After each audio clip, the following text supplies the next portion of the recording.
Good morning. First of all I would like thanks to God that whatever I have in my life. और मैं हूँ आपकी दोस्त आरती कश्यप और आप लोगों का स्वागत है मेरे यूट्यूब चैनल फ्रीडम में। तो अगर आप मेरे चैनल पे नए हैं तो सब्सक्राइब कर लीजिएगा और अगर मेरी वीडियोस अच्छी लगें तो लाइक कर लीजिएगा। चलिए अब हम शुरू करते हैं आज का टॉपिक। तो आज के हम टॉपिक की जिसकी बात करने वाले हैं, इट्स लाइक इनविजिबल थिंग्स, जो सिर्फ और सिर्फ जो करना चाहता है सिर्फ उसी को दिखाई देती हैं। वो एक इनविजिबल वर्ल्ड है, वो एक इनविजिबल एम्पायर है, वो एक इनविजिबल थिंग है जो सिर्फ और सिर्फ आपको दिखाई देती है, या जो उसे अचीव करना चाहता है सिर्फ उसको दिखाई देती है। तो क्या है वो ऐसी चीज़ें हमेशा की तरह आप सोचेंगे। चलिए खैर एनीवे, जैसे कि आपने देखा होगा कि जब एरोप्लेन्स नहीं बने थे तो किसी ने उस इनविजिबल पिक्चर को क्रिएट किया था कि कभी कोई ऐसा टाइम आए कि जब लोग एक देश से दूसरे देश या एक जगह से दूसरी जगह पर उड़कर जा सकें। लेकिन सब लोग उन्हें पागल कहते थे या फिर उन्हें लगता था इम्पॉसिबल है या फिर क्या बोल रहे हो, ऐसा ही होता था सबका रिएक्शन। जी हाँ, ऐसी एग्जाम्पल की अगर मैं बात करूँ, अगर ATM मशीन्स नहीं होती थी, क्योंकि दुनिया में सबसे ज़्यादा जो मिस्टेक्स की प्रॉब्लम रहती हैं वो अमाउंट में रहती है कि अगर ज़ीरो इधर से उधर हुई तो पूरा कैलकुलेशन ख़राब हो जाएगा। लेकिन किसी का ये एक इनविजिबल वर्ल्ड था कि वो देखना चाहता था कि एक इंसान के बिना भी 24 आवर्स कोई पैसे निकाल सके, उसे हमेशा बैंक की ज़रूरत ना पड़े। तो क्या होता था, वो ATM मशीन उसका एक इनविजिबल वर्ल्ड था जो पूरी दुनिया को वो फैसिलिटी देना चाहता था।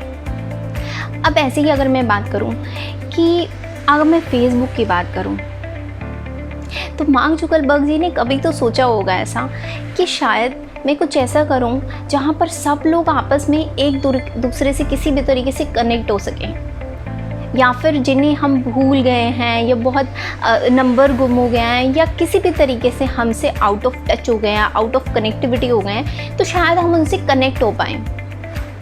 उनका ड्रीम रहा होगा ये, ओके। या फिर बहुत सारी ऐसी चीज़ें आपने देखी होंगी जो कभी इम्पॉसिबल हुआ करती थी। और जिस एग्ज़ाम्पल की अब मैं बात करने वाली हूँ, शायद मेरे लिए ये बहुत ही अच्छा एग्ज़ाम्पल है, या मतलब जिसे मैं कह सकती हूँ कि ये बहुत नियर बाय से देखा है मैंने। अगर आपने DLF गुड़गांव साइबर हब के बारे में सुना होगा, तो जब साइबर हब नहीं बना था तो ये एक एरिया जो था वो पूरा देखा जाए तो सिर्फ जंगलों की तरह था या फिर बहुत ज़्यादा डेवलप एरिया नहीं था। तो किसी ने एक टाइम पे ये एक इनविजिबल वर्ल्ड देखा कि अगर मैं वहाँ पर साइबर हब क्रिएट करूँ तो वो कैसा दिखेगा, लोग वहाँ आएंगे तो वो कैसा लगेगा, या फिर अगर मैं फाइनेंशियली से बात करूँ तो उससे कितना अर्न किया जा सकता है। तो बहुत सारी ऐसी चीज़ें। अगर मैं बात करूं कि गूगल की, इवन यूट्यूब की अगर हम बात ले लें, कभी तो किसी का रहा होगा ये इनविजिबल वर्ल्ड या इनविजिबल एम्पायर।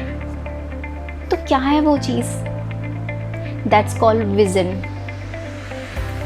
इन सब लोगों का एक ही चीज़ थी जो इनविजिबल वर्ल्ड था, दैट्स अ विज़न, जो सिर्फ और सिर्फ उन्हें दिखाई देता था, बाकी लोगों को नहीं। तो मेरे ख्याल से हम सब लोगों की लाइफ में वो इनविजिबल वर्ल्ड होना चाहिए अपनी लाइफ को लेकर के, जो सिर्फ और सिर्फ हमें दिखाई दे, बाकी दुनिया को ना दिखाई दे। और फिर क्या करना है, उसे अचीव करने के लिए हमें एक्शंस लेने हैं, प्लान्स बनाने हैं और उस पर फोकस करना है।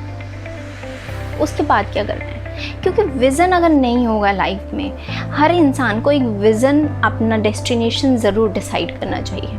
एंड विज़न की अगर मैं बात करूँ, इट्स सो पावरफुल अगर आप सीरियसली, डेडिकेटली और बाय हार्ट उसको करते हैं। विज़न एक इट्स लाइक अ विजुअलिटी कि आप अपना फ्यूचर देख रहे हैं, आप अपनी लाइफ को इमेजिन कर रहे हैं, आप अपनी फ्यूचर प्लान कर रहे हैं। तो विज़न लाइफ में बहुत इम्पॉर्टेंट है और ज़रूरी नहीं है कि ये एक बड़ी कंपनी के लिए या फिर एक ऑर्गेनाइजेशन के लिए या इस तरीके की चीज़ों के लिए हो। हर इंसान की लाइफ का खुद का एक विज़न होना चाहिए कि वो अपनी लाइफ में कहाँ पहुँचना चाहता है, या ये विज़न उसके लिए क्यों इम्पॉर्टेंट है। उससे आपका एक इमोशन कनेक्शन होना चाहिए। अगर इमोशनल कनेक्शन नहीं होगा ना, तो जब फेलियर्स आएंगी या फिर जब आप चीज़ें अचीव नहीं होंगी तो आप डर जाओगे, डगमगा जाओगे या फिर चीज़ें छोड़ दोगे। तो हर विज़न इंसान का होना चाहिए और हर विज़न के पीछे एक इमोशनल कनेक्शन होना चाहिए, तभी हम लाइफ में उसे अचीव कर पाएंगे। तो मुझे लगता है हर इंसान को मेरी तरह अपनी लाइफ में एक विज़न ज़रूर क्रिएट करना चाहिए और इसे एक सुंदर सी डायरी पे या एक मेल में मेंशन करना चाहिए कि वो अपनी लाइफ में चाहता क्या है, वो कितना अर्न करना चाहता है, उसे कितना फेमस होना है, उसे किस कंपनी या किस बेसिकली लेवल पे काम करना है, क्या चाहता है वो अपनी ज़िंदगी में से।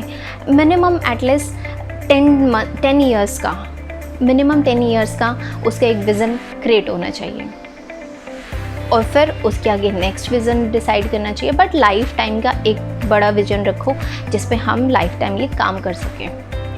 तो छोटे छोटे स्टेप्स के साथ हम अपने विज़न को फॉलो करेंगे और वन डे वहाँ पे पहुँच जाएंगे जहाँ पे हम पहुँचना चाहते हैं। तो without vision life is like I can't tell you.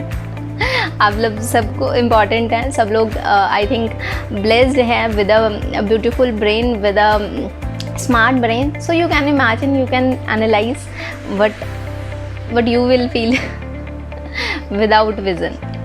So work on vision and create that invisible world. तब तक stay blessed, stay happy, bye bye.